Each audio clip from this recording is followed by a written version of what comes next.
Megastar Chiranjeevi. ఆయన జీవితమే మనకొక పాఠం కింద కనిపించేటువంటి ఎన్నో విషయాలు మనకు తెలుసు. సినిమాల్లోకి రావాలంటే బ్యాక్గ్రౌండో ఇంకొకటో ఉంటేనే తప్ప రాలేనటువంటి టైంలో మెగాస్టార్ అనే వ్యక్తి వచ్చి నిలబడి ఈరోజు తన సామ్రాజ్యాన్ని ఎంతోమందికి ఇన్స్పిరేషన్గా చూపిస్తున్నటువంటి వ్యక్తి. ఇప్పటికే అంటే గతంలోనే కాదు, ఇప్పటికీ రేపటికి ఎప్పటికీ మెగాస్టార్ అనే వ్యక్తి అందరికీ ఇన్స్పిరేషనే, అందరికీ స్ఫూర్తిదాయకమే.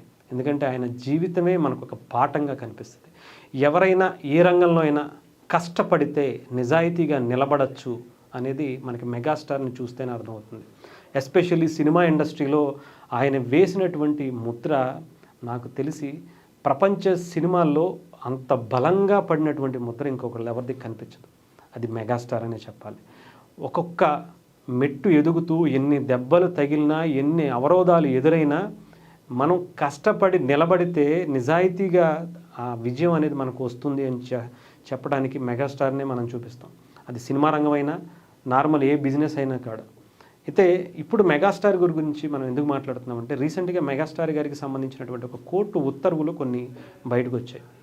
మెగాస్టార్ పేరు కానీ, అన్నయ్య కానీ, మెగాస్టార్ అని కానీ, చిరంజీవి అని కానీ, అలాగే మెగాస్టార్ ఫోటో కానీ, వాయిస్ కానీ వాడుకుని ఎవరైనా పిచ్చి పిచ్చి పనులు చేస్తే లేదా ఏదన్నా బిజినెస్ కోసం వాడుకుంటే డెఫినెట్గా పనిష్మెంట్ ఉంటుంది, తీవ్రమైనటువంటి చర్యలు ఉంటాయని హైదరాబాద్కి సంబంధించినటువంటి సివిల్ కోర్టు కొన్ని ఉత్తర్వులు కూడా ఇచ్చింది. సో దీని మీదే చాలా హాట్ టాపిక్గా నడుస్తుంది. ఎందుకంటే ఇప్పటివరకు మెగాస్టార్ మీద చాలామంది ఇష్టానుసారం ఆగారు.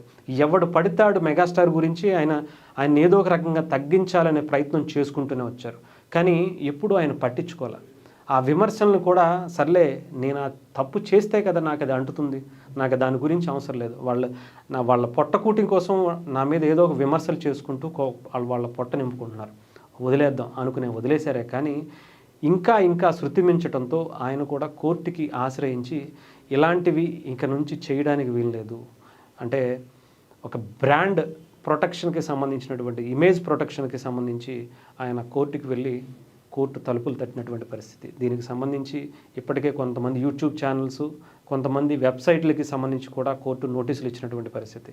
ఇక మీదట మెగాస్టార్ పేరు కానీ, ఆయన ఫోటోలు కానీ, ఏఐ జనరేటెడ్కి సంబంధించినటువంటి వీడియోస్ కానీ ఏ రకమైనటువంటిది మెగా స్టార్ అని కావచ్చు, మెగా అని కావచ్చు, లేదంటే చిరంజీవి అని కావచ్చు, అన్నయ్య అని కావచ్చు, ఇలాంటి పేర్లతో ఆయన ఫొటోస్ కానీ ఇంకొకటి కానీ వాడి లేనిపోని విషయాల్లో ఆయన లాగాలని చూస్తే, ఎస్పెషల్లీ కొన్ని యూట్యూబ్ ఛానల్స్ వాళ్ళ డబ్బుకి కక్కుర్తుపడి చిల్లర వేషాలు వేయటం, చిల్లర మాటలు మాట్లాడడం, వాళ్ళ దగ్గర ఎటువంటి బేస్లెస్ ఎవిడెన్స్ ఉంటాయి. కానీ దాన్ని మెగాస్టార్తో, ఆయన కుటుంబంతో ప్రతిదానికి లింక్ పెట్టి ఆయన ఇలా చేశాడంట, ఆయన ఇదంట అదంట అనుకుంటూ సునకానందం పొందుతున్నారు. వాళ్ళందరికీ కూడా ఒక చెంపదెబ్బ బలంగా తెగలాలని ఈసారి ఒక నిర్ణయం తీసుకున్నారు. చాలా లేట్ చేశారు. నాకు తెలిసి ఇది ఇప్పటికే చాలా సంవత్సరాలు అయిపోయింది. ఆయన మీద ఎలక్షన్స్, ఆయన పిఆర్పి టైం నుంచి ఆ కుటుంబం మీద ఏదో ఒక రకంగా చాలా దారుణమైనటువంటి విమర్శలు చేసుకుంటూనే వచ్చారు. ఎటువంటి నిజం లేకపోయినా కూడా అక్కడ ఏదో జరిగిపోయిందని, అక్కడ ఏదో వీళ్ళ కల్పితం సృష్టించేసి ఆ కుటుంబం మీద నిందలు వేసుకుంటూనే వచ్చారు. ఇప్పుడు మెగాస్టార్ మీద అలా చేస్తే కుదరదు, ఆయన కుటుంబం మీద కూడా అలా చేస్తే కుదరదు. ఆయన పేరు వాడినా సరే ఊరుకునేదే లేదు అని చెప్పి కోర్టు కూడా చాలా సీరియస్ యాక్షన్స్ ఇచ్చాయి, వాళ్ళకి నోటీసులు ఇచ్చాయి. దానికి సంబంధించినటువంటి వాళ్ళు సరైన సమాధానం చెప్పకపోతే వాళ్ళని శిక్షకి చాలా బలమైనటువంటి శిక్షలు పడేటువంటి అవకాశాలు కూడా ఉన్నాయి. సో ఎవరైనా సరే ఈసారి కొంచెం మాట్లాడాలంటే అది కూడా మెగాస్టార్ లాంటి ఒక వ్యక్తి నిజాయితీగా ఒక సాధారణ కానిస్టేబుల్ కుటుంబం నుంచి వచ్చి ఈరోజు ఎంతోమందికి ఇన్స్పిరేషన్గా నిలిచి ఎన్నో కష్టాలు, ఎన్నో ఇబ్బందులు ఎదురవుతూనే ఇప్పటి వరకు ఆయన జర్నీ చేసుకుంటూ వచ్చారు. కానీ ఇంకా అందరికీ ఆయన సాఫ్ట్ కార్నర్ అయితే ఎవరు ఊరుకునే పరిస్థితి లేదు.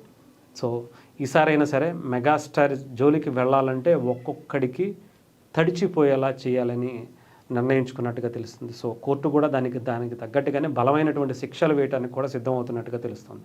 సో కొంచెం ఆచితూచి మెగాస్టార్ గురించి మాట్లాడాలి అనే ఆలోచన రావాలన్నా కొంచెం జాగ్రత్తగా ఒళ్ళు దగ్గర పెట్టుకుని ఆయన మీద ఎలాంటి నిందలు వేయాలన్నా, బేస్లెస్ ఆరోపణలు చేయాలన్నా ఒళ్ళు దగ్గర పెట్టుకుని చేస్తే మంచిది.